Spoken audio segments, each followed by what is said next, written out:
बाबा साहब जब लंदन से बैरिस्टर बनकर भारत लौटते हैं तो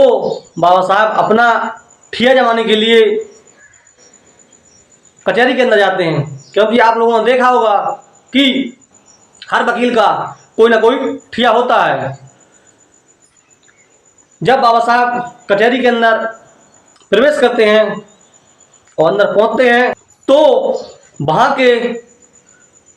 जो वकील होते हैं वो बाबा साहब के ऊपर तंज कसते हुए, बाबा साहब के एक गैंग होती है 10-15 वकीलों की बैठे होते हैं यहाँ पर, वो बाबा साहब के ऊपर तंज कसते हुए कहते हैं कि तुम तो बाहर से पढ़ लिख के आए हो, तुम तो बहुत बुद्धिमान हो, तुम तो अपना ढिया कहीं भी बाहर जमा लो, आपकी दुकान चल जाएगी। तो बाबा साहब उन वकीलों की बात को नहीं नकारते हुए और बाबा साहब उनकी बात को अपने गहराइयों में सोचते हुए बाबा साहब बाहर जाकर के कचहरी के बाहर एक नुक्कड़ पर चौराहे पर अपना ठिया जमा लेते हैं और बाबा साहब उसी ठिया से अपने जो हल्के हल्के जो केस होते हैं बाबा साहब के आवाज़ आने लगते हैं और उन्हीं केसों को लड़ते हुए बाबा साहब अपने खर्चे पानी चलाने लगते हैं। एक बार क्या होता है कि एक सेठ और सेठानी के बच्चे को फांसी की सजा दी जाती है। बस सेठ और सेठानी का एक ही बच्चा होता है, तो वह सेठ और सेठानी अपने बच्चे की जान बचाने के लिए मुंबई के तमाम वकीलों के पास जाते हैं और कहते हैं जितनी संपत्ति चाहो आप ले लो, लेकिन मेरे बच्चे की जान बचा लो। तो मुंबई के अंदर जो नामी से नामी वकील होते हैं, जो अपने आप को कानून का घर समझते हैं, तो वह वकील उन सेठ और सेठानी को मना कर देते हैं कि तुम्हारे बच्चे की जान कोई नहीं बचा सकता, क्योंकि तुम्हारे बच्चे को फांसी की सजा दी गई है। तब वह सेठ और सेठानी पूरी मुंबई के नामी से नामी वकील को खंगालते हुए उसी कचहरी के अंदर पहुंच जाते हैं जिस कचहरी के अंदर बाबा साहब बैठे हुए थे। तब वो सेठ और सेठानी कचहरी के अंदर पहुंचते हैं तो वहाँ के जो वकील होते हैं जिन्होंने बाबा साहब पर तंज कसा था, वह बाबा साहब पर दोबारा तंज कसते हुए कहते हैं कि ए सेठ और सेठानी, आप जाइए, बाहर एक महार जाति का वकील बैठा हुआ है, वह विदेश से पढ़कर आया है, वह आपके बच्चे की जान बचा लेगा। तो सेठ और सेठानी अपने बच्चे की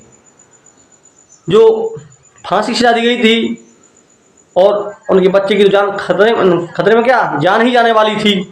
क्योंकि 2 दिन बचे थे फांसी देने के लिए, तो वह रोते लगते हुए बाबा साहब के पास पहुंच जाते हैं। जब बाबा साहब के पास पहुंचते हैं तो वह सेठ और सेठानी कहने लगते हैं, हे बाबा साहब, आप हमारे बच्चे की जान बचा लीजिए। तो वह सेठ और सेठानी जब कहने लगते हैं तो बाबा साहब कहते हैं कि तुम इस मुंबई के अंदर बड़े वकील हैं, आप उनके पास जाइए, वो आपके बच्चे की जान बचा लेंगे। तब वह सेठ और सेठानी कहने लगते हैं कि मैं इस मुंबई के अंदर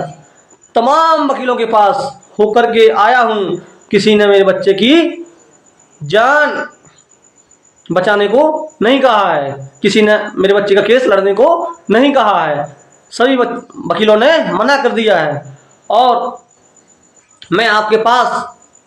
पूरी आशा से आया हूँ कि आप मेरे बच्चे की जान बचा लोगे। तब बाबा साहब उस सेठ और सेठानी से कहते हैं, मैं आपके बच्चे की जान नहीं बचा पाऊंगा। तो जब वह कह देते हैं तो वह सेठ और सेठानी दोनों रोने लगते हैं। जब रोने लगते हैं और कहते हैं वे बाबा साहब से कि आप हमारे बच्चे की जान नहीं बचाओगे तो हमारे घर से एक अर्थी नहीं 2-2 अर्थी निकलेंगी, क्योंकि बच्चे के मरने का गम मैं तो, जब सेठ कहता है मैं तो सहन कर लूंगा, लेकिन ये बच्चे बच्चे की माँ है जो, ये बच्चे का मरने का गम सहन नहीं कर पाएगी और रो रो के अपनी जान दे देगी। तो जब यह बात सुनते हुए बाबा साहब को अपनी माता भीमाबाई की याद आ जाती है, और जब याद आ जाती है तो बाबा साहब की माता की, ए भीमा, तू झूठ बोल देना, लेकिन किसी की जान बचाने के लिए तू झूठ बोल देना, लेकिन किसी को निराश मत करना। तब बाबा साहब अपनी माता की याद को गहराइयों से देखते हुए बाबा साहब सेठ और सेठानी से कहते हैं, हे सेठ और सेठानी, मैं तुम्हारे बच्चे की जान बचाऊंगा। तो सेठ और सेठानी के अंदर एक छोटी सी एक खुशी की महसूस होती है, चेहरा पर खुशी आ जाती है। जब उस बच्चे की बाबा साहब फाल ले लेते हैं और जब कोर्ट लगता है तो जब जज साहब अपना हुक्म सुनाने लगते हैं और जब बाबा साहब से कहते हैं कि ए बाबा साहब, आप कुछ कहना चाहोगे, तो बाबा साहब कहते हैं, आप तो बच्चे को सजा सुनाइए, मैं कुछ नहीं कहना चाहूँगा। जब बाबा साहब यह बात कहते हैं तो सेठ और सेठानी अपने मन में सोचने लगते हैं कि हे बाबा साहब, मैंने आपके ऊपर पूर्ण विश्वास करके, मन में कहने लगते हैं, पूर्ण विश्वास करके मैंने आपसे एक बहुत बड़ी उम्मीद की थी, लेकिन आपने तो कह दिया कि मैं आपके बच्चे की जान बचाऊंगा। लेकिन आपने जज साहब से कहा कि आप तो अपना फैसला सुनाइए, मैं कुछ नहीं कहना चाहूँगा। तो यह सेठ और सेठानी अपने मन में सोचने लगते हैं कि मैंने किस पर विश्वास कर लिया। जब उस बच्चे को जज साहब फांसी की सजा सुना देते हैं, वो कहते हैं साहब कि इस बच्चे को फांसी दी जाती है। तो बाबा साहब उसी बात पर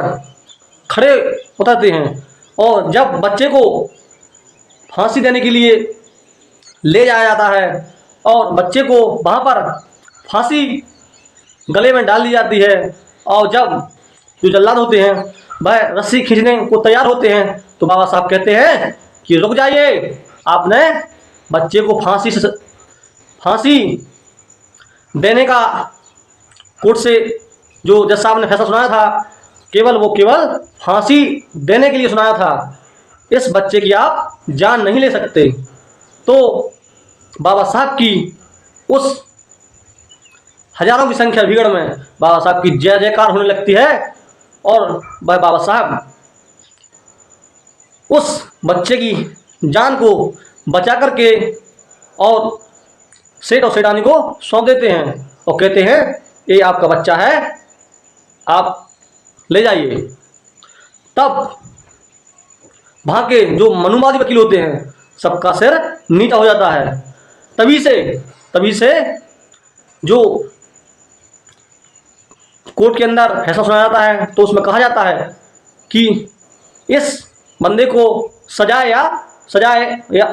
और मौत दी जाती है। पहले केवल फांसी का हुक्म सुनाया जाता है, लेकिन अब फांसी प्लस सजा दोनों का हुक्म सुना जाता है। बाबा साहब को ऐसे ही नहीं कहा बुद्धिमान, बाबा साहब ने ऐसे कार्य किए हैं जो कि इस भारत के अंदर कोई दूसरा व्यक्ति पैदा होने वाला नहीं है। इसीलिए बाबा साहब इस भारत देश के महान और बुद्धिमान और सिंपल ऑफ नॉलेज के ज्ञाता कहे जाते हैं। बाबा साहब को 32 डिग्रियों का ज्ञान था। बाबा साहब को ऐसा ही नहीं कि कोई भी आए और जो बुद्धिमान बन जाए, भारत का संविधान लिख दे। बाबा साहब ने मेहनत की, अपने जीवन में संघर्ष किया, अपने बच्चों की कुर्बानी दी, पत्नी की कुर्बानी दी, माता पिता की कुर्बानी दी, तब बाबा साहब इस भारत देश को जो विशाल संविधान है जब दे पाया। आप बाबा साहब के संघर्ष के बारे में पढ़ोगे और जानोगे, तब आपको महसूस होगा कि बाबा साहब ने कितनी कठिनाइयों के झेलते हुए, तमाम कठिनाइयों के, क्योंकि इस भारत देश के अंदर आप लोगों ने देखा होगा और सुना होगा कि पहले जब बाबा साहब छोटे थे तब इस भारत के अंदर तमाम तरह की जो हम लोगों को जो SC ST OBC को